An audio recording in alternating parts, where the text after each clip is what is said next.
Exception handling in C++। Exception ऐसी चीजें होती हैं जो रेगुलर नहीं आती। कुछ एक्सेप्शन है, जैसे for example we are dividing two numbers and B में कोई जीरो डाल देता है। जरूरी नहीं है कि बी की वैल्यू हमेशा कोई जीरो ही देगा, तो ये एक एक्सेप्शन है कि जीरो हो भी सकता है, जीरो आ भी सकता है। तो इस केस में क्या होगा, हमारा प्रोग्राम टर्मिनेट हो जाएगा। बट वी डोंट वांट कि हमारा प्रोग्राम बीच में टर्मिनेट होए। वी वांट कि अगर कोई एक्सेप्शन आ भी जाए तो हमें पता लग जाए, और हमें पता लग जाए तो हम उसे क्या करें, हैंडल करें, हमारा प्रोग्राम बीच में ही टर्मिनेट ना हो।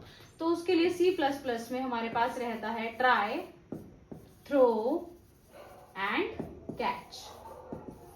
What is the meaning of try? Try means try block के अंदर हम वो कोड लिखेंगे जिसमें हमें डाउट है कि इस कोड में एरर आ सकता है। एरर मीन्स एक्सेप्शन आ सकती है। कोई मान लो हम प्रोग्राम लिख रहे हैं डिवीजन वाला, हम मान सकते हैं कि कोई बी की वैल्यू जीरो भी दे सकता है, but it is not compulsory mandatory every time कि बी की वैल्यू जीरो ही आएगी, बट हो सकता है कि बी में कोई जीरो दे सकता है। तो इस वाले कोड को हम कोड टू बी टेस्टेड हम कहाँ लिखेंगे, ट्राई ब्लॉक में लिखेंगे।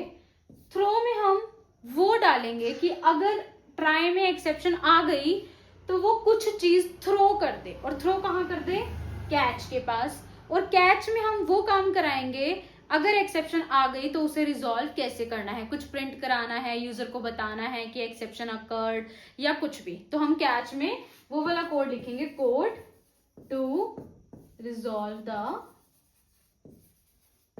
exception. In this way we can handle the exception in C++.